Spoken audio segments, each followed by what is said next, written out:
ഇന്നത്തെ റെസിപ്പി പുഴുങ്ങലരി വെച്ചിട്ട് നല്ല അടിപൊളി ബ്രേക്ക്ഫാസ്റ്റ് ഉണ്ടാക്കിയെടുക്കുക. അതിന് വേണ്ടിയിട്ട് ഞാനിവിടെ പൊന്നി അരിയാണ് എടുത്തത്. നിങ്ങൾക്ക് വേണമെങ്കിൽ റേഷൻ കടയിലത്തെ പുഴുങ്ങലരി എടുത്താൽ മതിയാവും കേട്ടോ. അപ്പോൾ ഞാൻ ഇതെങ്ങനെ കുതിർത്ത് വെക്കുന്നത് കാണിച്ചു തരാം. അപ്പോൾ ആദ്യം നല്ലോണം കഴുകി വൃത്തിയാക്കിയതിന് ശേഷം നമുക്ക് കുറച്ച് ചൂടുവെള്ളം ഒഴിച്ചിട്ട് ഇത് കുതിർത്ത് വെക്കണം. ഏകദേശം 3 മണിക്കൂർ ഞാനിത് കുതിർത്ത് വെക്കുന്നുണ്ട്. നല്ല തിളച്ച വെള്ളം ഒഴിച്ചിട്ടാണ് കേട്ടോ ഞാനിത് കുതിർത്ത് വെക്കുന്നത്. പിന്നെ നിങ്ങൾ റേഷൻ കടയിലത്തെ പുഴുങ്ങലരി എടുക്കുന്നതെന്ന് വെച്ചാൽ അത് പച്ചവെള്ളത്തിൽ കുതിർത്ത് വെച്ചാൽ മതിയാവും കേട്ടോ. ഇപ്പോൾ നമ്മൾ അരി നല്ലോണം കുതിർന്ന് വന്നിട്ടുണ്ട്. ഇത്രയും മതിയാവും. ഇനി ഇത് നമുക്ക് അരച്ചെടുക്കണം.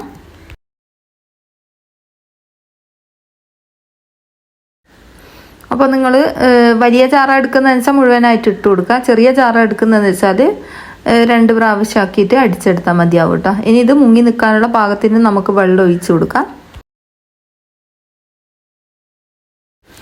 പാകത്തിനുള്ള ഉപ്പ് ചേർത്ത് കൊടുത്തതിന് ശേഷം ഇതൊന്ന് അടിച്ചെടുക്കാം.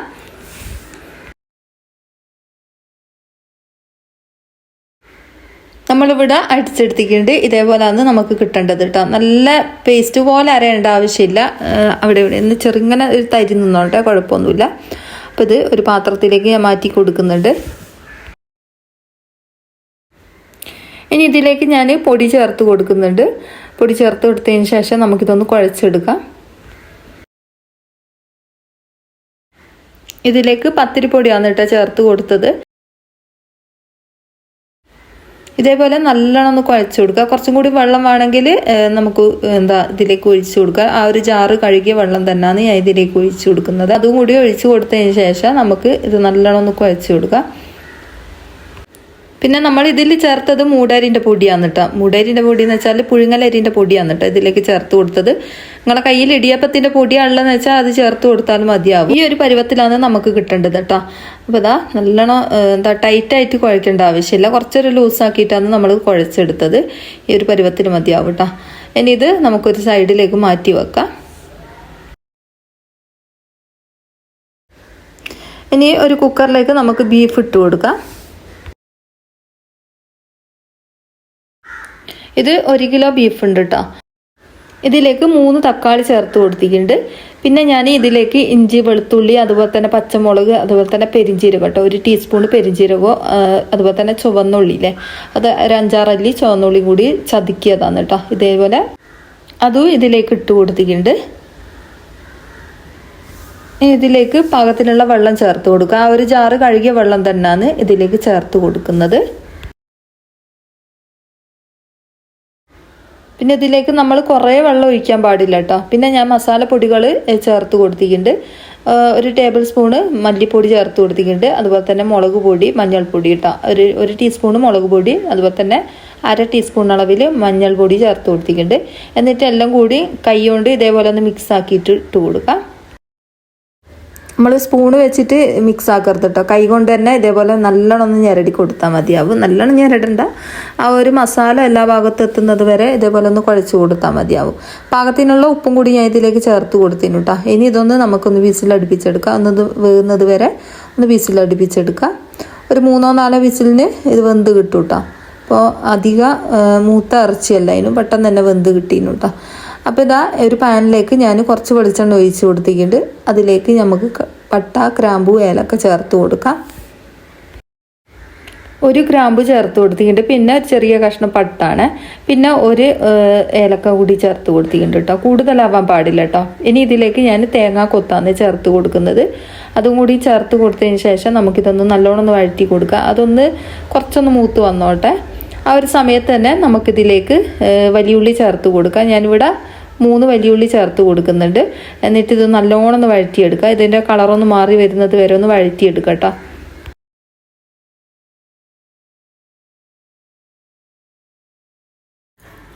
അപ്പോൾ ഇതാ കളറൊക്കെ മാറി വന്നിട്ടുണ്ട് വലിയുള്ളി. ഇനി ഇതിലേക്ക് കറിവേപ്പില കൂടി ചേർത്ത് കൊടുക്കുക കേട്ടോ. കുറച്ചധികം തന്നെ കറിവേപ്പില ഇട്ട് കൊടുത്താൽ നല്ല ടേസ്റ്റ് ആയിരിക്കും. ഇനി ഒന്നും കൂടി ഇതൊന്ന് വഴറ്റിയെടുക്കാം. ആ ഒരു കറിവേപ്പിലിൻ്റെ ടേസ്റ്റ് ഒന്ന് ആ ഒരു ഉള്ളിൻ്റെ അകത്ത് ചേർന്ന് വന്നോട്ടെ. ഇനി ഇതിലേക്ക് നമുക്ക് നേരത്തെ വേവിച്ച് വെച്ച ആ ഒരു ബീഫിൻ്റെ ആ ഒരു കൂട്ടില്ലേ അത് ഇതിലേക്ക് ചേർത്ത് കൊടുക്കാം. എന്നിട്ട് നല്ലോണം ഒന്ന് ഇളക്കി മിക്സാക്കി കൊടുക്കുക കേട്ടോ. എന്നിട്ട് ഇതൊന്ന് നല്ലോണം ഒന്ന് വെന്തതാണ്, പക്ഷെ ഒന്ന് വറ്റി വരണം കേട്ടോ. നമ്മൾ തുറന്ന് വെച്ചിട്ട് ഒന്ന് വറ്റിച്ചെടുക്കുക. അധികം നല്ലോണം വറ്റണ്ട. നിങ്ങൾക്ക് കറി പോലെ വേണമെങ്കിൽ കറി പോലെ തന്നെ ആക്കിയെടുക്കാം. പക്ഷേ കുറച്ച് നേരം ഇതൊന്ന് തിളയ്ക്കണം കേട്ടോ. എന്നാലും ആ കറക്റ്റ് ടേസ്റ്റ് ഒരു മിക്സായിട്ട് വരും. ആ ഒരു ഉള്ളിയും അതുപോലെ തന്നെ ഈ ഒരു ബീഫൊക്കെ മിക്സായിട്ട് ഒരു ടേസ്റ്റ് ഒന്ന് ഇറങ്ങി വരണം കേട്ടോ. അപ്പോൾ നല്ലോണം കുറച്ച് നേരം തന്നെ ഇതൊന്ന് തിളപ്പിച്ചെടുക്കണം. ഇതിലേക്ക് കുറച്ചും കൂടി ഉപ്പിൻ്റെ ആവശ്യം ഉണ്ടായിരുന്നു കേട്ടോ. അപ്പോൾ ഞാൻ ഉപ്പ് കുറച്ചും കൂടി ഇട്ട് കൊടുത്തിട്ടുണ്ട്. ഇനി ഇതിലേക്ക് നമുക്ക് മസാലപ്പൊടി ചേർത്ത് കൊടുക്കാം. ബീഫിൻ്റെ മസാല ആണ് കേട്ടോ ചേർത്ത് കൊടുത്തത്. അതും കൂടി ചേർത്ത് കൊടുത്തതിന് ശേഷം ഒന്നും കൂടി ഇളക്കി ഇട്ട് കൊടുക്കാം. നിങ്ങളുടെ കയ്യിൽ ചിക്കൻ മസാലപ്പൊടി ഉള്ളതെന്ന് വെച്ചാൽ അത് ഇട്ട് കൊടുത്താൽ മതിയാവും കേട്ടോ. പിന്നെ ഇതിലേക്ക് കുറച്ച് ഗരം മസാലപ്പൊടിയും കൂടി ഞാൻ ചേർത്ത് കൊടുത്തിട്ടുണ്ട് കേട്ടോ. അത് കാണിക്കാൻ വിട്ടുപോയതാണ്. പിന്നെ നിങ്ങളുടെ കയ്യിൽ കസൂരി മേത്തി ഉണ്ടെങ്കിൽ അത് കുറച്ചിട്ട് കൊടുക്കാം കേട്ടോ. കുറച്ച് ഒരു നുള്ളിട്ട് കൊടുക്കുക. അതും ടേസ്റ്റ് തന്നെയാണ്. അപ്പോൾ ഇതാ നല്ലോണം ഒന്ന് തിളച്ച് വന്നോട്ടെ. ലാസ്റ്റ് നമുക്ക് ഇതിലേക്ക് മല്ലിച്ചപ്പും കൂടി ചേർത്ത് കൊടുത്തിട്ട് ഫ്ലെയിം ഓഫ് ആക്കട്ടോ. നല്ല അടിപൊളി കറിയാന്ന് കേട്ടോ. എല്ലാവരും ഒന്ന് ഇതേപോലെ ഒന്ന് ചെയ്ത് നോക്ക്. ചെയ്യാത്തവരുണ്ടെങ്കിൽ നല്ല അടിപൊളി ടേസ്റ്റാണ് കേട്ടോ. അപ്പോൾ നമ്മളെ ബീഫൊക്കെ അടിപൊളിയായിട്ട് വന്നിട്ടുണ്ട്. ഇത്രയേ ഉള്ളൂ കേട്ടോ ഈ ഒരു കറിൻ്റെ റെസിപ്പി. അപ്പോൾ അതിൽ മല്ലിച്ചപ്പ് ചേർത്ത് കൊടുക്കുന്നത് കാണിക്കാൻ വിട്ടുപോയിട്ടുണ്ട്. അപ്പോൾ ഞാൻ കൈയിൻ്റെ അടിയിൽ കുറച്ച് വെളിച്ചെണ്ണ ആക്കിയതിന് ശേഷം കുറച്ച് മാവ് എടുത്തിട്ട് കൈയിൻ്റെ അടിയിലൊന്ന് ഉരുട്ടിയെടുക്കുന്നുണ്ട് കേട്ടോ. അപ്പോൾ കയ്യിലൊട്ടി പിടിക്കാണ്ട് നിൽക്കാൻ വേണ്ടിയിട്ടാണ് കേട്ടോ ഇങ്ങനെ ചെയ്യുന്നത്. അപ്പോൾ ഇതാ കുറച്ച് മാവ് എടുത്തിട്ട് ഇതേപോലെ ഒന്ന് ഉരുട്ടി കൊടുക്കുക. എന്നിട്ട് വാഴൻ്റെ ഇലയിൽ ഒന്ന് പരത്തി ഇട്ട് കൊടുക്കുക കേട്ടോ. അപ്പോൾ അതാ അധികം നൈസാക്കിയിട്ട് പരത്തേണ്ട ആവശ്യമില്ല. കുറച്ചൊരു കട്ടിക്ക് തന്നെയാണ് കട്ടിക്ക് നിന്നോട്ടെ. അപ്പോൾ അതേപോലെയാണ് കിട്ടേണ്ടത്. ഇനി ഇതേപോലെ പരത്തിയതിന് ശേഷം നമുക്ക് ഒരു വാഴയില ഇതിൻ്റെ മേളിലായിട്ട് വെച്ച് കൊടുക്കാം.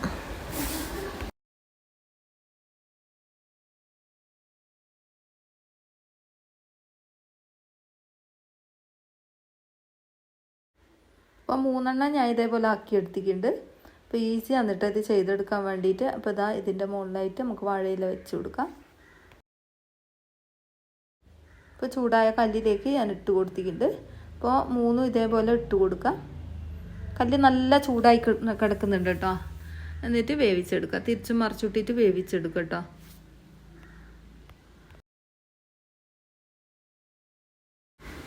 കുറച്ച് നേരം ഇതേപോലെ വെച്ചതിന് ശേഷം ഒന്ന് തിരിച്ചിട്ട് കൊടുക്കാം. അപ്പോൾ ഇതേപോലെ തിരിച്ചും മറിച്ചിട്ടിട്ട് വേവിച്ചെടുക്കാം കേട്ടോ.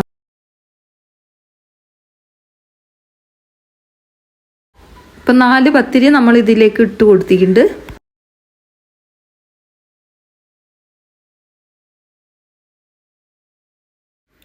ഇത് പത്തിരിൻ്റെ അകത്തുനിന്ന് ഇല ഇളകി വരുന്നത് വരെ തിരിച്ചു മറിച്ചിട്ട് കൊടുക്കട്ടോ. പിന്നെ ഇല ഇളക്കിയതിന് ശേഷം നമുക്ക് ഇല ഇളക്കി മാറ്റിയതിന് ശേഷം കല്ലിലിട്ട് വേവിച്ചെടുത്താൽ മതിയാവും കേട്ടോ.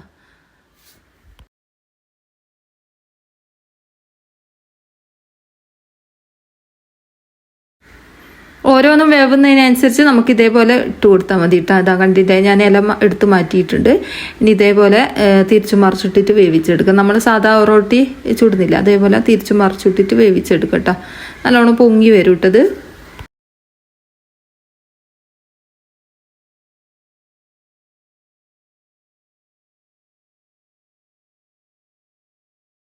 നമ്മൾ ഇലയൊക്കെ എടുത്ത് മാറ്റിയിട്ടുണ്ട്. ഇനി ഇത് നമുക്ക് വേവിച്ചെടുക്കാം.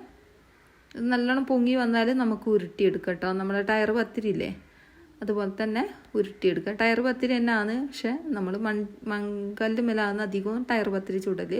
പക്ഷെ ഞാനിത് ഇതിലാവുമ്പോൾ പെട്ടെന്ന് തന്നെ നമുക്ക് കഴിയും കേട്ടോ. അപ്പോൾ അതാ ഒന്ന് പൊങ്ങി വന്നിട്ടുണ്ട്.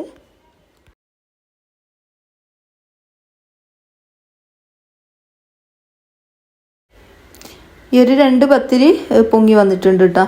ഇത് നമുക്ക് ഇതേപോലെ ഒന്ന് ഉരുട്ടി കൊടുക്കാം. ആ ഒരു ഭാഗം വെന്ത് കിട്ടേണ്ടിയിട്ടാണ് നമ്മൾ ഇതേപോലെ ഒന്ന് ഉരുട്ടി കൊടുക്കുന്നത് കേട്ടോ.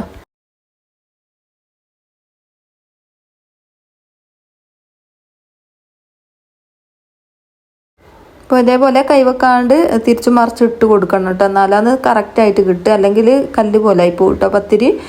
അപ്പോൾ ഇത് തിരിച്ചു മറിച്ചിട്ട് ഇതേപോലെ വേവിച്ചെടുത്തിട്ട് അപ്പം അടിപൊളി പത്തിരിയാണ് കേട്ടോ. ചെയ്യാത്തവരുണ്ട് ചെയ്ത് നോക്ക്. ബീഫ് കറി അതുപോലെ തന്നെ ഈ ഒരു പത്തിരിയും കൂട്ടി കഴിക്കാൻ വേണ്ടി നല്ല അടിപൊളി ടേസ്റ്റാണ് കേട്ടോ. എല്ലാവരും ഒന്ന് ചെയ്ത് നോക്ക്, എന്തായാലും ഇഷ്ടമാവും. എന്നിട്ട് നിങ്ങളെ അഭിപ്രായങ്ങൾ എഴുതി അറിയിക്കാൻ മറന്നു പറഞ്ഞത്. അപ്പോൾ ഇത്രയേ ഉള്ളൂ ഇന്നത്തെ വീഡിയോ കേട്ടോ.